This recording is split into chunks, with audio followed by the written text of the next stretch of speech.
وسلم المؤمن القوي خير وأحب إلى الله من المؤمن الضعيف وفي كل خير احرص على ما ينفعك واستعن بالله ولا تعجز إن أصابك شيء فلا تقل لو أني فعلت كان كذا وكذا ولكن قل قدر الله وما شاء فعل فإن لو تفتح عمل الشيطان رواه مسلم صدق الله العظيم وصدق رسوله النبي الكريم إن الله وملائكته يصلون على النبي يا أيها الذين آمنوا صلوا عليه وسلموا تسليما اللهم صل على سيدنا محمد وعلى آله وأزواجه وأصحابه وأتباعه وبارك وسلم تسليما كثيرا كثيرا۔ محترم حاضرین، عزیز بزرگوں اور بھائیوں، آج 26 اکتوبر 2022 29 ربیع الاول 1444 ہجری کا یہ آخری بدھ ہے، اور آج کے اس درس حدیث پاک اور اس ماہ ربیع الاول کی مبارک نسبت سے سیرت رحمت للعالمین کانفرنس میں ہم لوگ یہاں موجود ہیں۔ اللہ جل شانہ ہم سب کی حاضری قبول فرمائے اور ہمیں اپنے دین کی، اپنے پیغمبر صلی اللہ علیہ وسلم کی نسبتیں نصیب فرمائے اور ہماری دینی دنیاوی مشکلات حل فرمائے۔ آج جو آپ کے سامنے حدیث پاک پڑھی ہے، یہ مشکات المصابیح باب التوکل والصبر صفحہ نمبر 452 سے حضرت ابو ہریرہ رضی اللہ تعالی عنہ کا یہ ارشاد نبوی جو حضرت ابو ہریرہ رضی اللہ تعالی عنہ بیان کرتے ہیں، نقل کرتے ہیں، روایت کرتے ہیں، جس کو امام مسلم نے اپنی حدیث پاک کی صحیح کتاب صحیح مسلم میں نقل کیا ہے، آپ کے سامنے پڑھا ہے کہ نبی اکرم صلی اللہ علیہ وسلم نے ارشاد فرمایا المؤمن القوی خیر، طاقتور مومن، قوی مومن وہ بہترین ہے، وَأَحَبُّ إِلَى اللَّهِ اور اللہ کو زیادہ محبوب ہے، زیادہ پیارا ہے، من المؤمن الضعیف کمزور مومن سے، وَفِي كُلٍّ خَيْرٌ اور دونوں میں خیر تو ہے، طاقتور مومن میں بھی خیر ہے اور کچھ خیر کمزور مومن میں بھی ہے۔ احرص علی ما ینفعک، جو چیز تجھے نفع پہنچائے، تجھے فائدہ دے، اس کا حریص بن جا، اس کو طلب کر۔ واستعن باللہ اور ہر موڑ پر، ہر قدم پر اللہ سے مدد مانگ۔ ولا تعجز اور عاجز ہو کر مت بیٹھ۔ وَإِنْ أَصَابَكَ شَيْءٌ اور اگر تجھے کوئی مصیبت پہنچے، کوئی پریشانی آ جائے، فَلَا تَقُلْ تو یہ مت کہہ لَوْ أَنِّي فَعَلْتُ كَانَ كَذَا وَكَذَا اگر میں فلاں کام کرتا تو ایسے ایسے ہو جاتا۔ وَلَكِنْ قُلْ قَدَّرَ اللَّهُ وَمَا شَاءَ فَعَلَ لیکن کہ جو اللہ نے مقدر کیا ہے وہی ہوگا، اور جو اللہ نے چاہا وہی کیا ہے۔ فرمایا فَإِنَّ لَوْ، یہ جو لو ہے، اگر تفتح عمل الشیطان، یہ شیطان کا عمل کھولتا ہے۔ اس حدیث پاک کو امام مسلم نے روایت کیا۔ اس حدیث پاک سے مسلمانوں کے لیے رسول اللہ صلی اللہ علیہ وسلم نے بڑی رہنمائی فرمائی، بڑی توجہ دلائی ہے کہ مسلمان دنیا میں اپنی حیثیت کو اور اپنے کردار کو واضح طور پر دنیا سے منوائے، دنیا میں بھرپور اور فعال کردار ادا کرے، دنیا کے مقامات، حالات اور میدانوں سے الگ ہو کر نہ رہے، دنیا کے ہر میدان کا فاتح بن کر، دنیا کے ہر میدان کا شاہ سوار بن کر، دنیا کے ہر میدان کا ہر راستے کا رہرو بن کر، اس کا امام اور مقتدا بن کر دنیا میں زندگی بسر کرے۔ اس لیے مسلمان میں کامل درجے کی صفات ہونی چاہیے، خصوصیات ہونی چاہیے، کمالات ہونے چاہیے۔ لہٰذا ان کمالات کو اللہ کے پیغمبر صلی اللہ علیہ وسلم نے بیان فرمایا، اور مسلمان کو ان کمالات کے حصول کے لیے کن اقدامات کی ضرورت ہے، کن کاموں کو اختیار کرنے کی ضرورت ہے، کس عمل کو اپنی زندگی کا حصہ بنانے کی ضرورت ہے، ان اصولوں کی بنیاد پر اپنی زندگی کا اور اپنے معاملات کا جائزہ لینے کی ضرورت ہے۔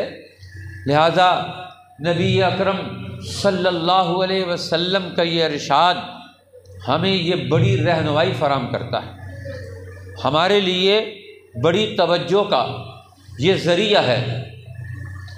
اس لیے ہمیں خصوصی طور پر یہ حدیث مبارکہ ہمیں پورا لاہ عمل عطا کرتی ہے۔ حضرت ابو ہریرہ رضی اللہ تعالیٰ عنہ حضور علیہ السلام کے جلیل القدر صحابیوں میں سے ہیں، جنہوں نے حضور علیہ السلام کی علمی نوعیتوں کو بہت زیادہ واضح انداز میں محفوظ رکھا، روایات کو محفوظ رکھا۔ سب سے زیادہ روایات احادیث کی کتابوں میں وہ حضرت ابو ہریرہ رضی اللہ تعالیٰ عنہ سے منقول ہے۔ حالانکہ یہ نبوت کے ہجرت کے 5ویں سال مسلمان ہوئے۔ کسی نے حضرت ابو ہریرہ رضی اللہ تعالیٰ عنہ سے پوچھا بھی کہ ابو ہریرہ، آپ نبوت کے ہجرت کے 5ویں سال مسلمان ہوئے اور 5 سال آپ کو ملے رسول اللہ صلی اللہ علیہ وسلم کی صحبت میں، اور آپ روایات رسول اللہ کی احادیث بیان کرتے ہیں، تو مسئلہ کیا ہے؟ تو فرمایا بھائی مسئلہ یہ ہے کہ جب میں مسلمان ہوا تو رسول اللہ صلی اللہ علیہ وسلم کا یہ بڑا ہنگامی دور تھا۔ ہر وقت اللہ کے پیغمبر بڑے بڑی معرکوں میں اور بڑے بڑے زندگی کے میدانوں میں عملی طور پر مصروف، آپ کی مسجد سرگرمیوں سے بھری ہوتی، آپ کی زندگی میں سینکڑوں قسم کے لوگ روزانہ آتے، اور میرے مہاجر بھائی وہ تجارت میں مصروف رہتے، اور میرے انصاری بھائی وہ کھیتی باڑی میں مصروف رہتے، اور میرا تو گھر بار بھی کوئی نہیں تھا یہاں، نہ کوئی میرا بڑا خاندان تھا، نہ یہاں میرا بڑا کاروبار تھا، نہ یہاں میری زمین تھی مدینہ میں تو باہر سے آیا، اور میرا اول آخر سارا کچھ مسجد نبوی اور رسول اللہ تھے، تو میں تو حضور کے در پر ہی ہر وقت پڑا رہتا تھا۔ جو بات سنتا پیغمبر کی مجلس کا حاضر باش تھا، اسے محفوظ رکھتا، اور شوق بھی تھا اور ذوق بھی تھا، اس لیے محنت بھی تھی اور جد و جہد بھی تھی۔ حضرت ابو ہریرہ یہ ساری چیزیں جمع ہو گئیں، اور مصروفیات بھی کوئی نہیں تھیں، اور سرگرمیوں کو چھوڑ بھی دیا تھا۔ رسول اللہ کی مجلس کی وجہ سے سارے کام کاج کو چھوڑ دیا، اور خود اپنی کمائی کے لیے بھی کہیں نہیں جاتے تھے، مسجد نبوی میں ڈیرے ڈالے ہوئے، اور مسجد نبوی میں رسول اللہ کے تربیت گاہ میں رہتے تھے، اور آپ کی تربیت گاہ میں رہنے والوں کے لیے کچھ اصول اور ضابطے تھے، پابندیاں تھیں، ان پابندیوں کو بھی اختیار کرتے تھے۔ ان میں سے یہ بھی تھا کہ اللہ پر توکل اور بھروسہ اسے قائم رکھنا، یہاں جیسے حالات گزرے ان حالات کو برداشت کرنا ہے، عدم برداشت نہیں، برداشت کرنا ہے۔ کسی کے سامنے دستے سوال بھی دراز نہیں کرنا۔ حضرت ابو ہریرہ کہتے ہیں کہ مجھے ان سالوں میں ایسے حالات سے بھی گزرنا پڑا کہ میں بے ہوش ہو کر گر جاتا، لوگ آ کر میری گردن پر پاؤں رکھتے، سمجھتے شاید اس کو مرگی کا دورہ ہو گیا ہے، لہذا اس کی گردن پر پاؤں رکھو، مرگی کا دورہ ہو گیا ہے، اس کو جوتا، پرانا جوتا لا کر سنگھاؤ، شاید اس کی بے ہوشی ختم ہو جائے۔ لیکن ابو ہریرہ فرماتے ہیں ما بی الا الجوع، مجھے بھوک کے سوا کوئی مرض نہیں تھا، لیکن رسول اللہ کا در چھوڑنا بھی مجھے گوارا نہیں تھا کہ میں رسول اللہ کی مجلس میں بیٹھ کر جو علم حاصل کرتا تھا، مجھے اس حوالے سے مجھے ہر قربانی دینے کے لیے میں نے اپنے آپ کو تیار کر رکھا تھا۔ ما بی الا الجوع، مجھے بھوک کے سوا کچھ بھی نہیں ہوتا تھا۔ اب رسول اللہ کی مجلس میں رہتا، جو کچھ کھانے کو مل جاتا وہ لے لیتے، نہیں ملتا تو انتظار کرتے اور بھوک کو برداشت کرتے، لیکن رسول اللہ کی مجلس سے علیحدگی کو کبھی گوارا نہ کیا۔ یہ فیصلہ ہی نہیں کر سکا میں کبھی کہ میں آپ کو چھوڑ دوں۔ اس مصیبت اور مشقت کی وجہ سے آج ابو ہریرہ کا نام لیا جاتا ہے۔ آج پوری دنیا کے علماء ان احادیث کو پڑھتے ہیں، آج پوری دنیا کے فقہاء ان احادیث کو پڑھتے ہیں، آج ائمہ مجتہدین ان احادیث سے امت کے لیے رہنمائی کا سبق لیتے۔ اگر وہ اس دور میں وہ قربانی نہ دیتے، ہر دور والوں کو اپنے دور کی قربانیاں دینی ہوتی، اس دور میں انہوں نے قربانیاں دیں۔ آج ہم کیا قربانی دیتے ہیں دین کے لیے، رسول اللہ کے علم کے لیے، رسول اللہ کی مجلس کے لیے، رسول اللہ کی محبت کے لیے، اللہ کے پیغمبر کی نسبتوں کے حصول کے لیے آج ہماری کیا قربانیاں؟ ہر دور کے مسلمانوں پر اپنے دور کے اعتبار سے دین حق کے لیے قربانیاں دینا اور اس کو محفوظ رکھنا، اسے قائم رکھنا، یہ ضروری چیز ہے۔ حضرت ابو ہریرہ انہوں نے رسول اللہ کے ایک ایک ارشاد کو حاصل کیا، اور پھر حضرت ابو ہریرہ رضی اللہ تعالیٰ عنہ رسول اللہ دین کی محبت بھی دل و دماغ میں جاگزیں ہو گئی۔ ان کے رشتہ داروں میں، حضرت ابو ہریرہ کے رشتہ داروں میں ان کی صرف ماں تھی، اسے بھی مدینہ میں لے آئے، اور ماں کافر ہے، مسلمان نہیں ہوئی۔ اب حضرت ابو ہریرہ اور پریشان ہے، میں مسلمان ہو گیا، میری ماں جس سے میں محبت کرتا ہوں، جس سے میں پیار کرتا ہوں، جس سے میں اپنی زندگی کی توانائیوں میں سب سے زیادہ اس کے لیے میں وسائل خرچ کرتا ہوں، وہ تو میرے دین سے، میرے نبی سے، میرے رب سے دور ہے، یہ کیوں ایسا ہے؟ اب اندر سے دل بھی پریشان ہے، دل میں بھی قلق اور اضطراب ہے۔ اب اسی قلق و اضطراب کو لے کر رسول اللہ کی خدمت میں حاضر ہوئے۔ اللہ کے پیغمبر، میں نے تو بڑی کوششیں کر لی ہیں، لیکن ایک درجہ ادب کا، احترام کا حائل ہے میرے اور میری ماں کے درمیان۔ آپ ہی اللہ کے حضور دعا مانگیں کہ اللہ میری ماں کو دین حق کی ہدایت دے دے۔ آج اس دین سے تعلق پر ہمیں فخر نہیں ہے، مسلمان اس پر فخر محسوس نہیں کرتا کہ میرا دین حق سے، دین محمدی سے، دین اسلام سے تعلق۔ فرمایا حضور میرے لیے عرض کی، دعا مانگے کہ اللہ میری ماں کو ہدایت دے دے۔ اب حضور علیہ السلام نے ہاتھ اٹھا دیے۔ ابو ہریرہ کا قلق دیکھ کر، اضطراب دیکھ کر، پریشانی دیکھ کر کہ ابو ہریرہ کا دل پریشان ہے، دعا کے لیے ہاتھ اٹھا دی۔ اللہم اہد ام ابی ہریرہ، اے اللہ ابو ہریرہ کی ماں کو دین حق کی طرف راستہ دے دے، رہنمائی دے دے، ہدایت دے دے، راکی رکاوٹوں کو ہٹا دے۔ اللہم اہد ام ابی ہریرہ۔ ابو ہریرہ دوڑ پڑے مجلس رسول اللہ سے۔ رسول اللہ کی ہر مجلس کی اپنی تاثیر ہوتی تھی، رسول اللہ کے ہر مجلس کا اپنا ہی اثر تھا۔ جس مجلس میں بیٹھتے ہیں اس مجلس کی اپنی تاثیر واضح ہوتی ہے۔ اس لیے رسول اللہ نے زندگیوں کو بدلا، شہروں کو بدلا، حالات کو بدلا، قوموں کو بدلا، ذہنوں کو بدلا، دماغوں کو بدلا، قلوب کو بدلا، انسانوں کے سوچنے سمجھنے کے انداز کو بدلا۔ ان کی خواہشات اور ان کے طور طریقوں میں جو خرابیاں اور خامیاں تھیں، ان کے اندر اللہ کے پیغمبر نے انقلاب پیدا کر دیا۔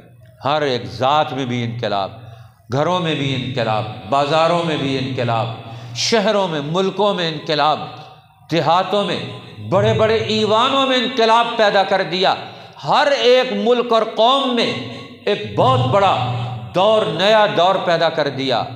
ابو ہریرہ کی ماں کا دل بھی بدل گیا، دوڑے جا رہے ہیں۔ کسی نے پوچھا روکا کدھر جا رہے ہو؟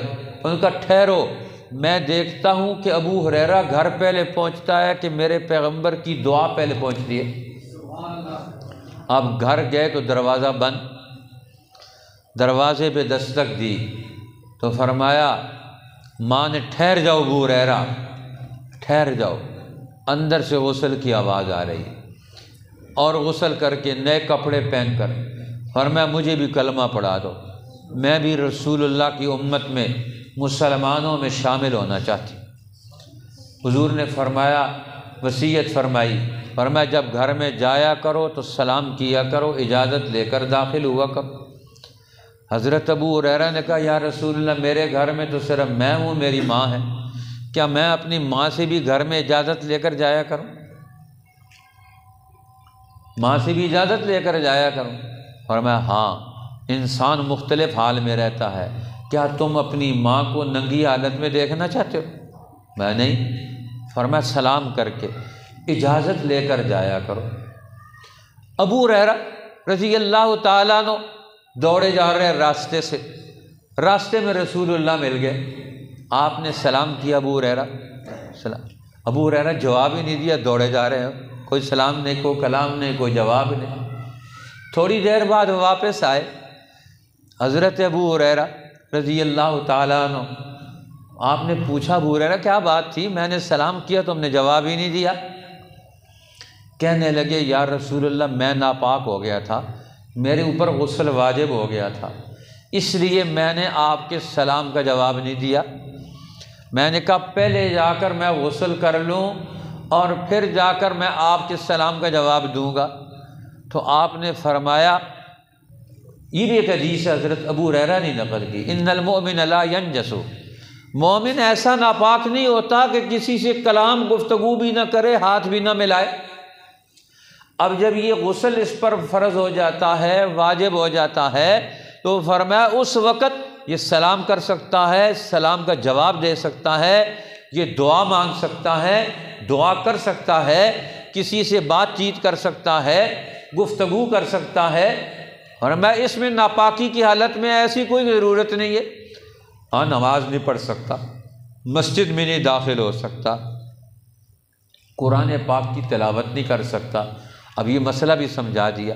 دیکھو وہ اپنے انداز سے عظمت اور احترام کر رہے تھے، لیکن رسول اللہ صلی اللہ علیہ وسلم نے ایک نیا مسئلہ بھی سمجھا دیا، نئی توجہ بھی دلا دی۔ بہرحال یہ تو راوی حدیث حضرت ابو ہریرہ رضی اللہ تعالیٰ عنہ کے بارے میں چند باتیں تھیں تاکہ ہمارا ایمان تازہ ہو جائے کہ رسول اللہ کے شاگرد کیسے تھے، رسول اللہ سے دین سیکھنے والے لوگ کیسے تھے، انہوں نے کیا اخذ کیا، کیا سیکھا، کیا سمجھا، کیسا انہوں نے کردار ادا کیا۔ اگر وہ اس دور میں یہ کردار ادا کرتے ہیں تو ان کے اس کردار کا نتیجہ آج ہمارے حق میں اس دین حق کی حفاظت، اس کے عمل، اس کے مستقبل کی شکل میں واضح ہوتا ہے۔ اسی لیے رسول اللہ صلی اللہ علیہ وسلم اپنے ہر امتی سے دین حق کا مستقبل وابستہ کیے ہوئے کہ تمہیں دنیا میں ہر دور کا مستقبل پیدا کرنا ہے۔ لہذا اس حدیث میں حضور علیہ السلام نے ارشاد فرمایا المؤمن القوی خیر واحب الی اللہ من المؤمن الضعیف، فرمایا طاقتور مومن، قوی مومن وہ بہترین ہے اور اللہ کو زیادہ محبوب ہے، زیادہ پیارا ہے کمزور مومن سے۔ لہذا اللہ تعالیٰ کو طاقتور مومن پسند ہے، اللہ تعالیٰ کو کمزور مومن کی بنسبت طاقتور مومن زیادہ محبوب ہے۔ اب مومن کو طاقتور ہونا چاہیے، اللہ اور اللہ کے رسول کا پسندیدہ ہونا چاہیے، طاقتور ہونا چاہیے۔ اب طاقتور کیسے ہوگا؟ اب طاقت کی کئی قسمیں ہیں۔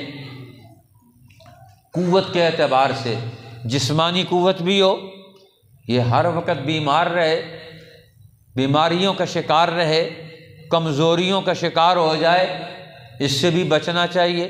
جسمانی اعتبار سے بھی کمزور نہ ہو، بیماریوں کا شکار نہ ہو۔ ہمارے محدثین کہتے ہیں کہ نبی اکرم صلی اللہ علیہ وسلم کو 63 سال کی عمر میں دنیا سے تشریف لے گئے، لیکن آپ کو کوئی بڑی بیماری لاحق نہیں تھی۔ کبھی کبھار حالات کی مناسبت سے موسم بدلتا ہے، حالات بدلتے ہیں، حاری صاحب ادھر آگے آ جائیں، حالات بدلتے ہیں تو یہ ایک طبیعی بات ہے کہ ایک آدمی جسمانی طور پر سردی گرمی کا موسم آتا ہے تو بخار بھی ہو جاتا ہے۔ رسول اللہ کو بخار بھی ہوتا تھا، زکام بھی ہو جاتا تھا، کبھی کبھی سر درد بھی ہو جاتا تھا، لیکن ایسی بڑی بیماری نہیں ہوتی۔ جو بڑی بڑی بیماریاں انسان کو بہت سارے کاموں سے رکاوٹ ڈال دیں، کوئی کام نہ کر سکے، ایسی بڑی بیماری بھی نہیں تھی۔ اس لیے اعتبار سے اللہ کے پیغمبر آپ نے خود فرمایا طاقتور مومن ہونا چاہیے۔ مومن کو المؤمن القوی خیر، مومن طاقتور قوت والا مومن وہ اللہ کو سب سے زیادہ پسند ہے، محبوب ہے، وہ بہترین ہے اللہ کے نزدیک۔ اور کس سے؟ اور فرمایا المؤمن الضعیف، کمزور مومن سے۔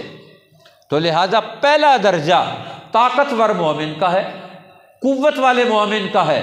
لہذا مومن کو جسمانی اعتبار سے بھی طاقتور رہنا چاہیے، وہ متحرک رہے، وہ فعال رہے، وہ سمجھدار بھی ہو، عقل بھی اس کے اندر ہو، اس کو عقل مند بننا، باشعور بننا، صاحب علم ہونا۔ اب علم سے بھی انسان کے اندر طاقت پیدا ہوتی ہے، قوت پیدا ہوتی ہے۔ بہت سارے لوگوں کو یہ لاجواب کرتا ہے، بہت سارے لوگوں کا یہ راستہ وہ اپنے علم اور رائے کے ذریعے سے بھی بند کرتا ہے، اپنی رائے کا، عقل کا صحیح استعمال کرتا ہے۔ یہ عقل بھی انسان کو طاقتور بناتی ہے۔ انسان کے اندر عقل بھی ہونی چاہیے، درست رائے بھی ہونی چاہیے، ہر موڑ پر یہ سچی اور صحیح رائے دے سکے، صحیح فیصلہ کرنے کی پوزیشن بھی ہو۔ یہ بھی انسان کی ایک طاقت ہے کہ وہ صحیح موقع پر صحیح فیصلہ کرنے کی وہ اہلیت رکھتا ہو۔ اب یہ بھی مومن کی خوبیاں ہیں، یہ بھی مومن کا کمال ہے۔ لہٰذا حضور علیہ السلام نے فرمایا مومن کو طاقتور ہونا چاہیے۔ اسی طرح مومن طاقتور ذاتی اعتبار سے بھی ہوتے ہیں اور طاقتور ایک دوسرے کے ساتھ مل کر بھی ہوتے ہیں۔ ایمان والوں کو مل کر بھی رہنا چاہیے، اپنی اجتماعی طاقت بنا کر رکھیں۔ جو لوگ انفرادی طور پر الگ الگ ہو جاتے ہیں، منتشر ہو جاتے ہیں، ان کی طاقت بھی ٹوٹ جاتی ہے۔ اس لیے آپس میں لڑائی کرنا، جھگڑا کرنا، قرآن کہتا ہے یہ بھی جب آپس میں لڑو گے جھگڑو گے لا تنازعوا فتفشلوا وتذهب ريحكم، آپس میں لڑائی جھگڑا مت پیدا کرو، تم بزدل ہو جاؤ، تمہاری ہوا اکھڑ جائے گی، تمہاری طاقت کمزور ہو جائے گی۔ تو لہٰذا طاقت کا ایک منبع اجتماع بھی ہے کہ ہم اکٹھے ہو جائیں، طاقتور اور قوی ہو گئے۔ لہٰذا مومن کو قوی بننا چاہیے، طاقتور بن کر دنیا میں رہنا چاہیے۔ ہر ایک آدمی دنیا کی وہ باطل قوت اس کے اوپر اپنی رائے مسلط کر دے، اپنا فیصلہ نافذ کر دے تو کمزور پر کرتے ہیں۔ طاقتور کو کوئی اپنی بات منوا سکتا ہے؟ طاقتور سے تو وہ ڈرے گا۔ اب دنیا کے ہر باطل کو ڈرا کر رکھنا، دنیا کے ہر باطل کو مغلوب کر کے رکھنا، یہ مسلمان کی ڈیوٹی اور ذمہ داری ہے۔ آج الٹا مسلمان دنیا کی ہر طاقت سے خود ڈر رہے ہیں، کوئی فیصلہ صحیح نہیں کر سکتے۔ دنیا میں 55 سے زیادہ اسلامی ملک ہیں، سارے ڈر کر فیصلہ کرتے ہیں، سارے ڈرے ہوئے ہیں، سارے حکمران ڈرے ہوئے، لیڈر ڈرے ہوئے، اہل علم ڈرے ہوئے۔ اب موت کا ڈر آ جاتا ہے، صحافی ڈرے ہوئے ہیں، جج ڈرے ہوئے ہیں، سارے فیصلے ڈر کر کرتے ہیں۔ طاقتور ہو کر کوئی فیصلہ نہیں ہوتا، قوی بن کر کوئی فیصلہ نہیں ہوتا۔ تو حضور علیہ السلام نے فرمایا المؤمن القوی خیر، طاقتور مومن بہترین ہے، وحب الی اللہ، اور اللہ کو سب سے زیادہ محبوب اور پیارا ہے، من المؤمن الضعیف، کمزور مومن سے۔ اس کا یہ مطلب نہیں ہے کمزور مومن بالکل کچھ بھی نہیں ہے، فرمایا کمزور مومن کا دوسرا درجہ ہے یا آخری درجہ ہے؟ پہلا درجہ طاقتور مومن کا۔ اسی لیے صحابہ کرام میں سب سے اونچا درجہ حضرت ابو بکر صدیق رضی اللہ تعالیٰ عنہ کا۔ حضرت علی سے کسی نے پوچھا من اشجع الناس، تم میں سب سے، لوگوں میں سب سے زیادہ بہادر کون ہے؟ حضرت علی کو شیر خدا کہا جاتا ہے۔ انہوں نے سمجھا کہ وہ کہیں گے شاید میرا نام، تو انہوں نے کہا نہیں، ابو بکر اشجع الناس، وہ سب سے زیادہ بہادر ہے۔ اور میں جب مکہ کی طاقتور لوگوں کا طوطی بولتا تھا اور رسول اللہ صلی اللہ علیہ وسلم نے مکہ کی فضاؤں میں، میدان میں یہ نظریہ نبوت اور دین حق کا یہ مشن اور پروگرام زندہ کر کے اس کی آواز لگائی، صدا لگائی، اور آپ پر مکہ کے سرداروں نے ایک دفعہ حملہ آور ہو گئے سارے۔ اب ہمیں پتہ چل گیا، لیکن ہم میں سے کسی میں جرأت نہیں تھی کہ ان کو روک سکے۔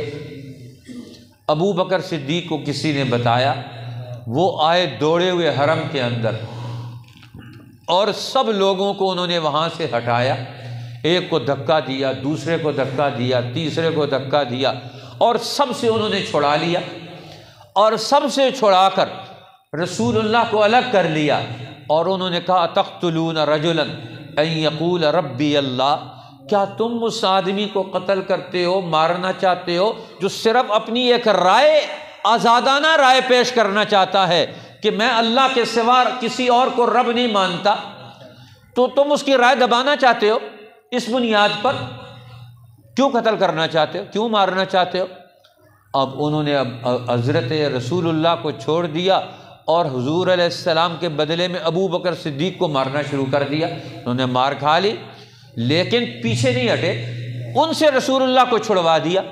اور وہ بہادر ہیں کہ پوری دنیا کا غم جب رسول اللہ دنیا سے تشریف لے گئے تو اس وقت ابو بکر صدیق رضی اللہ تعالیٰ عنہ پوری امت کو سنبھالتے، پوری جماعت کو سنبھالتے، درست رائے اور فیصلہ اس دور میں صحیح فیصلے کرتے ہیں کہ میں نے کیا کام کرنا ہے، سب لوگوں کو رہنمائی دینی ہے، کردار ادا کرنا ہے۔ لہذا وہ کسی دباؤ میں نہیں آئے، حالانکہ رسول اللہ کا دنیا سے جانا یہ بھی ان کو دنیا میں دین حق کی ان ذمہ داریوں سے ان کی رائے نہیں بدل سکا۔ یہ حال بھی ان کے اوپر وہ جو ان کا مشن اور مقصد تھا اس اعتبار سے انہوں نے اپنے آپ کو اس اعتبار سے طاقتور بنا کر رکھا، ایک آدمی بھی طاقت اور قوت کا صحیح مظاہرہ کرے وہ سب لوگوں کے لیے نمونہ بن جاتا ہے، ان کے لیے مثال بن جاتا ہے۔ لہٰذا طاقتور مومن، قوی مومن وہ اللہ تعالیٰ کو پسند ہے۔ آج ہم جہالت کا شکار بھی ہیں، دنیا کے حالات ہی نہیں جانتے، ہمارے علم اور معلومات بھی نہیں ہیں، آراء بھی نہیں ہے، اور اسی طرح علم اور شعور بھی نہیں ہے، دنیا کی تاریخ کا مطالعہ بھی نہیں کرتے، دنیا کی قومیں کیسے ترقی کرتی ہیں اس سے بھی انسان مطالعہ کر کے بھی ترقی حاصل کرتا ہے، طاقتور بن جاتا ہے، اس کو علم آ جاتا ہے، اس کی رائے درست ہو جاتی ہے۔ اس لیے حضور علیہ السلام نے فرمایا وفی کل خیر، ہر مومن میں ضرور خیر ہوتی ہے، لیکن خیر کے درجے میں پہلا درجہ ان طاقتور ایمان والوں کا ہے جو دنیا میں صحیح فیصلے کرتے ہیں، صحیح عمل کرتے ہیں، اور طاقت کا نتیجہ عمل کی شکل میں نکلتا ہے۔ حضرت عمر رضی اللہ تعالیٰ عنہ کو پتہ چلا کہ ایک صحابی کے پاس تلوار ہے اور تلوار سے وہ ہر میدان میں فتح حاصل کرتے ہیں، اور میں وہ تلوار لے کر آؤ۔ تلوار لے کر آئے، تلوار پیش کی، اس کو دیکھا تلوار کو، اور میں اس تلوار میں تو کوئی خوبی نظر نہیں آتی، تلوار میں تو کوئی خوبی نظر نہیں آتی۔ اس صحابی کہنے لگے امیر المومنین تلوار اکیلے تو کچھ نہیں کرتی، یہ جس ہاتھ میں پکڑی ہوئی ہوتی ہے، جس بازو میں پکڑی ہوتی ہے، اس بازو کی طاقت کچھ کرواتی ہے۔ تلوار کی طاقت کیا ہے؟ بازو میں طاقت ہی کوئی نہ ہو، ہتھیار کی طاقت کیا کرے گی؟ آج ہم ایٹم بم تو بنائے ہوئے، بولتا دنیا سے پھر ڈرے ہوئے ایٹم بم بنا کر، تو یہ ہتھیار کیا طاقت ہے؟ طاقت تو بازو میں ہوتی ہے، طاقت تو عقل میں ہوتی ہے، طاقت تو دل میں ہوتی ہے، طاقت تو ایک منظم جماعت کے اندر ہوتی ہے، طاقت تو اعلیٰ شعور اور علم کے اندر ہوتی ہے، اور دنیا میں وہ سب کو ڈرا کے رکھتا ہے۔ طاقتور مومن جس سے دنیا کی بڑی بڑی طاقتوں پر رعب پیدا ہو جائے، شیخ الہند مولانا محمود حسن، دنیا میں انگریز جس کے حکومت میں سورج غروب نہیں ہوتا وہ ان سے ڈرتا ہے، خوف کھاتا ہے۔ مولانا عبید اللہ سندھی، اب نو مسلم، ان سے انگریز ڈرتا ہے جس کی مملکت اتنی بڑی تھی جس میں سورج غروب نہیں ہوتا، تو فرمایا وفی کل خیر، ہر مومن میں خیر تو ہے، اپنے درجے کا وہ کام کرتا رہے گا، لیکن فرمایا احرص علی ما ینفعک، جو چیزیں تیرے نفع والی ہیں ان کا حریص بن، ان کو حاصل کر، اپنے نفع اور نقصان کا صحیح طریقے سے فیصلہ کر کہ کون سی چیزیں تمہارے نفع والی ہیں۔ آج کے دور میں مسلمان کا فرد کا نفع کس میں ہے، قوم کا نفع کس میں ہے، ملک کا نفع کس میں، آج اس کے بارے میں حریص بن۔ آج ہم کوئی فیصلہ نہیں کر سکتے کہ ہمارے نفع کی بنیاد کیا ہے۔ فرمایا وَاسْتَعِن بِاللَّهِ، دوسری وصیت فرمائی رسول اللہ نے، اللہ سے مدد حاصل کر، اللہ سے مدد حاصل کر۔ انسان کو عقل مند ہونا چاہیے، اللہ سے مدد بھی لینی چاہیے، اللہ نے مدد کے لیے اسے عقل بھی دے رکھی ہے، پھر بھی اللہ سے مدد مانگ، اپنی قوتوں کو بروئے کار لے کر آؤ اور پھر اللہ سے مدد مانگو۔ پہلے اپنا ارادہ ہی نہ ہو تو اللہ کس کی مدد کرے گا؟ اللہ تو اس کی مدد کرے گا جس کا اپنا ارادہ ہو۔ اپنا ارادہ مضبوط ہونا چاہیے، جب ہمارا اپنا ارادہ مضبوط ہوگا تو پھر اللہ کی مدد ہمارے ساتھ شامل ہوگی۔ اب ہمارا ارادہ ہی نہ ہو تو پھر اللہ کی مدد کیسے آئے گی؟ اللہ کی مدد آتی ہے درست ارادہ کرنے والوں کے ساتھ، صحیح میدانوں میں اپنے عزائم لے کر اترنے والوں کے ساتھ۔ اب جن کو جو میدان میں اترے ہی نہیں تو اللہ کی مدد ان کو گھروں میں تھوڑا ہی آئے گی، اللہ کی مدد تو میدان میں اترنے والوں کے ساتھ ہوتی ہے۔ وَاسْتَعِن بِاللَّهِ، اللہ سے مدد مانگ، اور جس میدان میں اترنے کی ضرورت اترو اور اس کے لیے قدم اٹھاؤ اور پھر اللہ سے مدد مانگو۔ اپنے گھر میں بیٹھے ہوئے اللہ سے مدد مانگتے رہو، ایسا تو کچھ بھی نہیں ہوتا۔ مدد اللہ کی حاصل ہوگی، لیکن دنیا میں جتنے اسباب اور وسائل ہیں ان کو اختیار بھی کیا جائے گا۔ پھر حضور علیہ السلام نے اگلی وصیت فرمائی وَلَا تَعْجَزْ، عاجز ہو کر مت بیٹھ، اپنے ہاتھ پاؤں باندھ لے، میں کچھ بھی نہیں کر سکتا، اب تو صرف موت کے انتظار میں ہے، اب تو صرف ہم نے آخری فیصلہ، اب کچھ بھی نہیں کرنا۔ انسان کو آخری وقت تک زندگی میں اسے ہر میدان میں متحرک اور فعال رہنا چاہیے، اسے اپنی شکست قبول نہیں کرنی چاہیے۔ فرمایا ولا تعجز، عاجز ہو کر مت بیٹھ کہ تم نے کچھ بھی نہیں کرنا، ہاتھ پہ ہاتھ رکھ کے بیٹھے ہوئے اب ہم کچھ بھی نہیں کر سکتے۔ فرمایا یہ مسلمان کا کام نہیں ہے۔ فرمایا وَإِنْ أَصَابَكَ شَيْءٌ فَلَا تَقُلْ لَوْ أَنِّي فَعَلْتُ كَذَا وَكَذَا كَانَ كَذَا وَكَذَا، یہ مت سوچو کہ اگر کوئی چیز مصیبت پہنچ گئی ہے، کوئی حالات بدل گئے ہیں تو تم کہو کہ میں اگر فلاں کام کرتا تو پھر ایسے ایسے ہو جاتا۔ اور میں نہیں، جو ہونا تھا وہ ہو گیا، اب اس کو سانپ نکل گیا، اب اس کے نشان کو پیٹنے کی ضرورت کیا ہے؟ اور میں اب اگلا دور بناؤ، اگلا منصوبہ بناؤ۔ وَلَكِنْ قُلْ قَدَّرَ اللَّهُ وَمَا شَاءَ فَعَلَ، لیکن یہ کہو اللہ کا فیصلہ ہے، تقدیر کا نظام وہ بھی دنیا میں چل رہا ہے، لہٰذا ہمیں اپنا فیصلہ درست کرنا ہے۔ فرمایا فَإِنَّ لَوْ تَفْتَحُ عَمَلَ الشَّيْطَانِ، یہ لو یہ شیطان کا راستہ کھولتا ہے۔ انسان کو مایوس نہیں ہونا چاہیے، اگر میں ایسا کرتا، وہی اگر تو گزر چکا ہے۔ وہ کہتے ہیں کہ وہ مشتاق یاد آمد بعد از ہنگام جنگ، اب جنگ ہو گئی، بعد میں ایک آدمی کہتا ہے اگر مجھے یہ یاد آتا ہے اگر میں دشمن کے منہ پر ایسے مکہ مارتا تو بہت زبردست ہوتا۔ تو مولانا عبید اللہ سندھی کہتے ہیں کہ یہ مکہ جو جنگ کے بعد تمہیں یاد آیا اپنے منہ پر مارو اب، جی اب دشمن پر مارنے کا موقع تو نکل گیا، تم خود موجود ہو، اپنے منہ پر مارو۔ اس وقت یاد کرنا چاہیے تھا کہ تمہیں کیا کرنا ہے۔ اب مشتاق یاد آمد بعد از ہنگام جنگ، جنگ گزر گئی، شکست ہو گئی، سب کچھ پلوں کے پانی نیچے سے گزر گیا، اب کہتے ہیں کہ اب یہ مکہ میں اس کو ایسے مارتا تو ایسے ہو جاتا، فرمایا اب اپنے منہ پر مار۔ اب کیا کرتا ہے؟ لہٰذا ہمیں یہ لو شیطان کا عمل کھولتا ہے، اور شیطان کا عمل انسان کو مایوس کرنا ہے، محنت سے عقل سے اسے الگ تھلگ کرنا ہے۔ لہٰذا آج کے دور میں ہمارا کیا کردار بنتا ہے، آج ہماری کیا ذمہ داریاں بنتی ہیں؟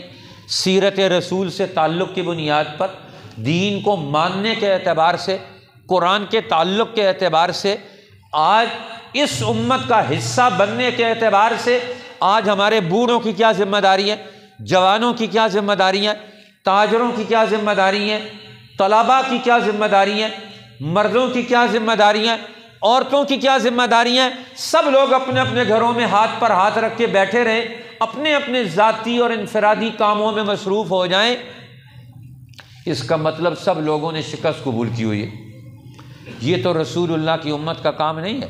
اس لیے اب آپ نے ہمارے مہمان خصوصی تشریف لائے، اب آپ ان کا یہ کہ سیرت رسول سے تعلق کی بنیاد پر، قرآن پاک پر ایمان لانے کے اعتبار سے، 1000 سالہ اسلام کی تاریخ کا جو ہمارا بیک گراؤنڈ ہے، اور اس میں رسول اللہ سے لے کر آج تک امت کے ہزاروں علماء، ہزاروں محدثین اور فقہا، ائمہ مجتہدین، اولیاء اللہ، عادل حکمران، امت مسلمہ کے خاموش کردار جنہوں نے ہر دور میں بھرپور کردار ادا کیا، جس کی وجہ سے آج ہم یہاں مسلمان ہیں، آج ہمیں یہ ساری چیزیں سبق دیتی ہیں، پیغام دیتی ہیں۔ ہم نے ان کا پیغام سننا ہے اور ان کے پیغام کو قبول کر کے آج کے دور کی اپنی ذمہ داریاں ادا کرنی ہیں۔ اللہ جل شانہ مجھے اور آپ کو، پوری دنیا کے مسلمانوں کو یہ صدا، یہ آواز، یہ ذمہ داریاں، ان کے حوالے سے اپنا کردار ادا کرنے کی توفیق عطا فرمائے۔ وآخر دعوانا ان الحمد للہ رب العالمین۔